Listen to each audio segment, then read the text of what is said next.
Hey everyone, Sam here. Thanks for joining me. I hope you're having a beautiful day wherever you are in the world. So I'm outside in the town of Paihia in northern New Zealand. It's a beautiful winter's day. It's not too cold and the sun's been out, so I thought I'd come out. And I thought I'd do something different with this YouTube video.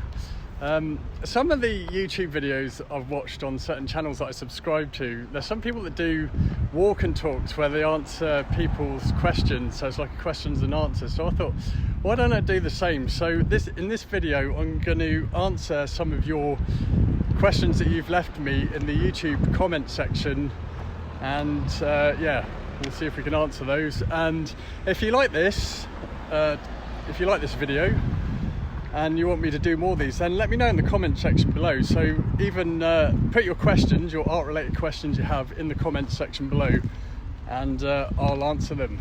So yeah, hopefully this should be cool, something a little different. Most of my videos are still going to be me doing the painting demonstrations that I do, but I thought I'd try some other things as well. So yeah, we'll get into this questions and answers. So these are questions that have been left. I have actually already answered all of these in the comment section anyway, but it's more to give you an example kind of thing. So yeah, these have been asked over the last few months. So yeah, we'll get into the questions anyway. So this first question, this one was from Tonya, and she actually left this a few months ago. Hang on. Oops. Just about to get run over here.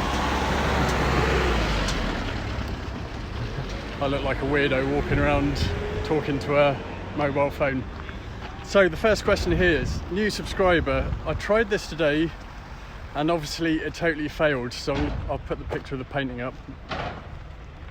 I wonder if I prepped the canvas wrong. I didn't use black gesso because some of my oil paints wouldn't show up. I've just wiped it with some linseed oil on. I found the colours difficult to blend. I'm used to using wet on wet process like Bob Ross. Is this technique fine here?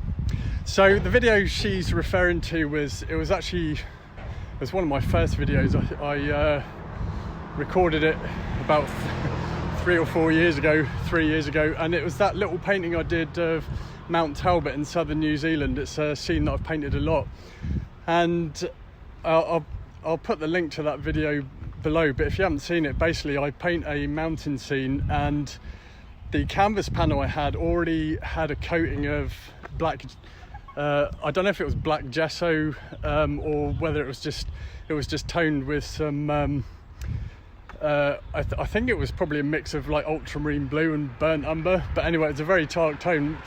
Well, what happened was actually I didn't prep that. Somebody gave me those, and that was just the canvas that I had at the time. So that's probably the one and only time I've painted on a black surface. But if you look at my older videos, you'll see that I toned a lot of them with a layer of burnt sienna, and what that does is that warms up the canvas, and as it comes through the paint layers, and it can help with establishing your values and your tones. And it was an old way, I think, that some of the old masters used to use to warm up their paintings. So I was actually toning my canvases for quite a few years with burnt sienna, and this can get some really nice effects with them. But if you've watched any of my videos lately, you'll notice that I've gone back to painting on a white surface, and the reason being is, well, first of all, those linen panels that I work on, they're just really nice to paint on, and I was impatient, and I was like, oh, I can't be bothered to tone the surface, I just want to try them out. And I was just really liking the results I was getting. And then one thing I realised was, painting on a white surface, that I was actually finding it easier to gauge the values in my paintings, and also my colours were looking cleaner as well. So I found I was getting lost in my darks a little bit when I was using the toned surface with burnt sienna, and some of the, like, I was having to make value readjustment to my paintings again, which was really frustrating. So yeah, it's not to say that you shouldn't tone the surface with burnt sienna. I'd say try both and see what you'd like. But yeah, anyway, going back to that, it's not essential you paint on a really dark background. In fact, I'd probably advise against it. If you're new to painting especially, I'd probably stick to just painting on a white surface, or you can tone it with some burnt sienna and see what suits you best. So with the other thing with regards to your paints and having issues mixing it, I think you were having issues with the colours and transparency and stuff. I read some of your other comments and it sounds like you were mixing up some of your paint brands and you were using a mix of artist quality paints and student paints, which is not a good idea. So if you're going to use an oil paint, I would say always use an artist quality brand, even if you have never painted in your life, because the pigment density is much higher. You don't have all those like fillers and stuff in them, and the paint is much more vibrant and it will last you longer as well. So student oil paints is kind of like a bit of a false economy really. Yeah, because there's much more kind of like fillers and extenders and stuff in them, and the colours aren't anywhere near as vibrant. So yeah, I would say always use an artist quality brand, even if you've never painted in your life. And yeah, you'll find that your oil painting experience is much better. I know artist quality oils can be a bit expensive, but I found that the more expensive colours you use less of. So yeah, it's fine. You might have to, spend a bit of money to start with, but the paints I find that I use often, like ultramarine blue and titanium white, they're not too expensive. So yeah, you should be all right with that. So I hope that answers your question. I think the last thing about you said that you use the wet on wet technique that Bob Ross uses. Yeah, that's obviously fine. I mean, I do that when I'm outside plein air painting. And I mean, obviously your works won't be as detailed, so if you want to add more detail you'd have to let the layers dry, but yeah, I hope that helps anyway. So cool, right, let's get on to the next question. Alrighty, let's have a look. Okay, so this question is from Lynn Russell, and she says, how does one use paint to display the translucent type of effect of sunlight passing through green leaves in such a way to make them look like they're almost see-through? Is there a special translucent paint to give you the effect of light behind the object being painted? So basically, let me just read that again. I didn't read it that well. So how does one use the paint to display the translucent effect of sunlight passing through green leaves in such a way to make them almost look see-through?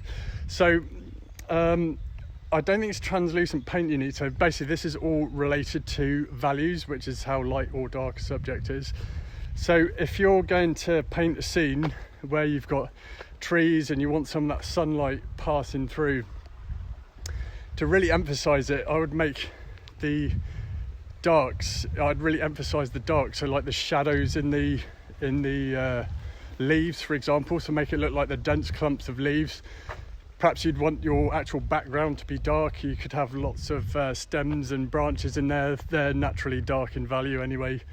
And then you could then paint some of the leaves that are in the full sunlight. And for the kind of like translucent looking leaves, you need to mix a kind of like really light value green and probably make it reasonably saturated as well. So I have done a video on painting leaves and trees, so I give that example there. And I'm working on a painting at the moment where I'm painting yeah, the type of landscape that you've described here anyway. So I'll post that up at some point. Oh yeah, the sun's coming up.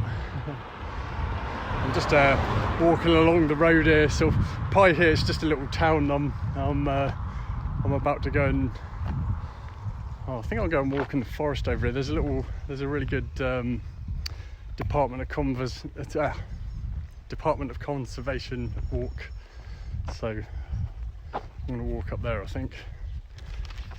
Hopefully I won't get too out of breath. If not, I might have to pause the video and film the rest of it on the way down. Okay, let's get to the next question. So funny, having people looking at me in the street as I'm doing this, they probably think I'm a freak.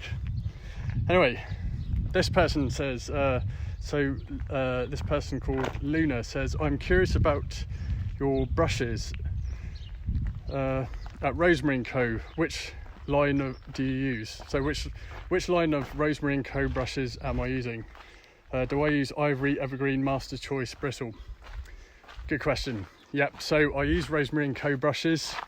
If you want to buy some, I've got a link in the description below, and if you use my link and you buy brushes, then I get a little bit of money for it, so that would be cool. Or helps me to keep the paintbrushes in my hand.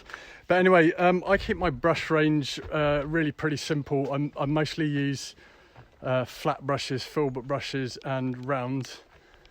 And let's just sort this out. I use most of the brushes I use are from their classic range. So the classic long bristle flat brushes, they're the main brushes that I use. I prefer the ones with the long handles on them. They've got a choice between long and short handles. Yeah, just in general, I just really like the marks that you get from flat brushes, so that's probably my main brush of choice, and it obviously depends on the size of the painting, but mostly for my sort of small to medium sized paintings, I'm using, you know, number 5, number 3 and number 2 flat brushes. Filbert brushes are really good. I tend to use the smaller ones because you can use the rounded tip to, you know, for the finer marks. So it's really good for painting tree foliage and stuff, and you know, round brushes for things like branches or just finer detail. I do use some ivory brushes. Obviously the ivory daggers are pretty popular, and you can get some really awesome marks with ivory daggers. Having said that, I haven't really been using the ivory daggers lately. It's more due to my painting style, just because my style's a little bit more loose. I'm trying to find that balance between loose painterly brushwork and a bit of detail as well. But yeah, again, you just need to experiment and find which ones you like. But as I say, I'm using the classic bristle brushes and mostly flat brushes. So let's go on to the next question here. All right.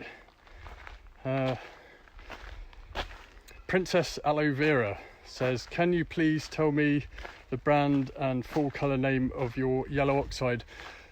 Okay, so I've actually just switched paint brands, and I'm now using Blue Ridge oil colours, and as far as I'm aware, they don't make yellow oxide, but yellow oxide, it's so similar to yellow ochre, like there really is not that much difference in it. Probably yellow oxide is probably a little bit punchier than yellow ochre, and it was cheaper as well. So yeah, so I would, as I say, I'm using Blue Ridge oil colours, and their yellow oxide is a really nice colour to use as well.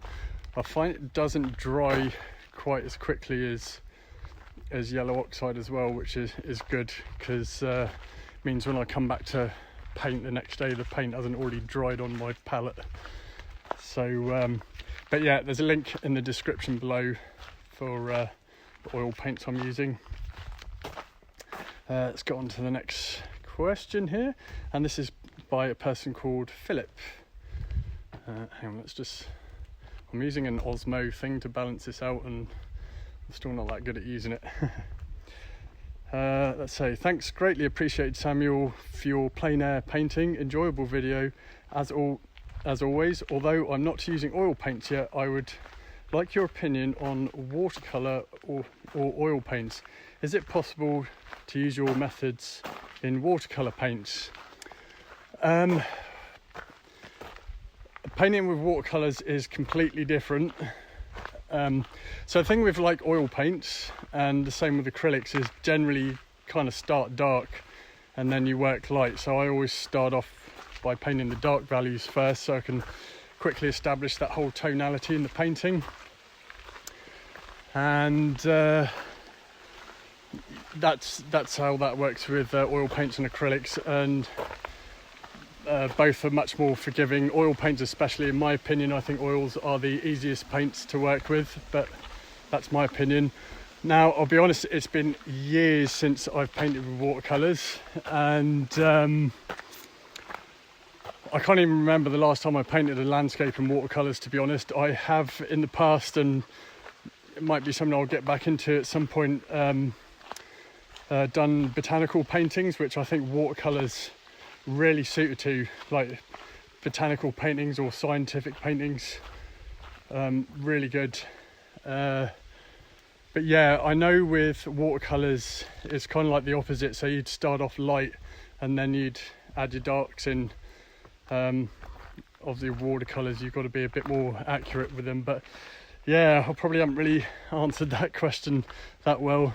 Just all up, I just prefer using oil paints just because I find them easiest to use, and there's just so many things you can do with them. Colours are beautiful, all that good stuff. So let's see, I think, so we've got any more questions here. I think I've been writing these down actually. Here we go. We got, yeah, here's one last question from Lynn again. Is it possible to push things back into the distance by covering them with a faint wash of zinc white? If painted too bold, making something seem too far forward, can it be pushed back without having to repaint subdued colour? Good question. So, so that's getting into doing glazes and stuff. Again, I'll be honest, I've never used zinc white. What I will say is I think it's better to get the colours correct in the first place. So that again comes down to your values and the saturation of your colour. So basically my older paintings from years ago when I was still really trying to, I probably wasn't understanding the concept of values and colours and stuff, and I was experimenting, and then I used to find that my background hills and mountains and stuff were coming too far forward, so I used to make a glaze of I think I was using titanium white with some liquid and something else, and anyway I painted it on the back and it would just look really, really chalky. Wasn't a good look, and yeah, I just don't think it looked that good. So in general, I hardly ever do glazes on my paintings these days, so yeah, it can be frustrating. If it was me personally, I would just readjust the values and just paint them in to start with, if that makes sense. So yeah, I know that can be a bit annoying, but at the same time, when you make all these mistakes in your painting, you always learn something from them. So yeah, that's what I would do with that. And this is why it's helpful also, I find, when I paint, to paint your dark values in first so you can quickly establish that tonality in the painting, and it just makes it a lot easier to then add the areas in light afterwards. So yeah, that's what I would do with that. So, oh man, I'm not very fit. I'm walking up a slight hill and I'm already getting out of breath. Right, let's just see that. Okay, so that's all the questions I have for today. So yeah, look, this is a different kind of video here. If you like this video and you want me to do more of these kind of questions and answers videos, as well as the painting tutorial stuff, then let me know in the comment section. And even in this video, if you've got some questions to ask me, put them in the comment section and we'll do some more of these types of walk and talk videos. I think they could be really good fun, something different. Oh man, getting out of breath already. Yeah, also, what else? Let's do a bit of shameless self-promotion here. Yeah, if you want to learn more about painting landscapes, and painting with oils and stuff. If you go to my website, samuelearp.com, and you go to the blog, I've got loads of free written painting tutorials.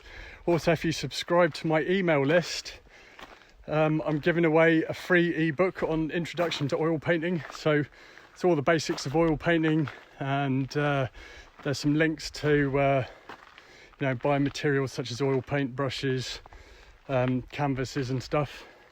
And then I've got a section on colour theory and values, and some other useful links as well. So all round it's all good stuff. Oh, hang on, I'll stop a minute. And then the other thing is I've got full-length painting tutorial videos on my website, and there's also my Patreon channel as well. So what I'm doing on Patreon, it's just $5 a month, and each month you get a full-length painting tutorial video and a new video every month, and you get access to all of my other painting tutorial videos as well. So it's a really good learning resource there if you want to learn how to paint landscape. There's probably about a year and a half worth of videos there you've got instant access to. I also provide reference photos as well, and written notes. So even if you've never painted before in your life, it's a really great place to start. So I've put the link in the description box below. And if you enjoyed this video and you're new around here, then please give the old thumbs up to the video and subscribe to my channel. It all helps with the YouTube algorithm, however that works. And so let's try and think if there's anything else. Can't think of anything. Hope you enjoyed this video, and as I say, let me know if you wanted me to do any more of these walk and talk questions and answers video. I reckon they're pretty good fun. Anyway, hope you're having a beautiful day wherever you are. Happy painting, keep painting, and I'll see you in the next video. Bye.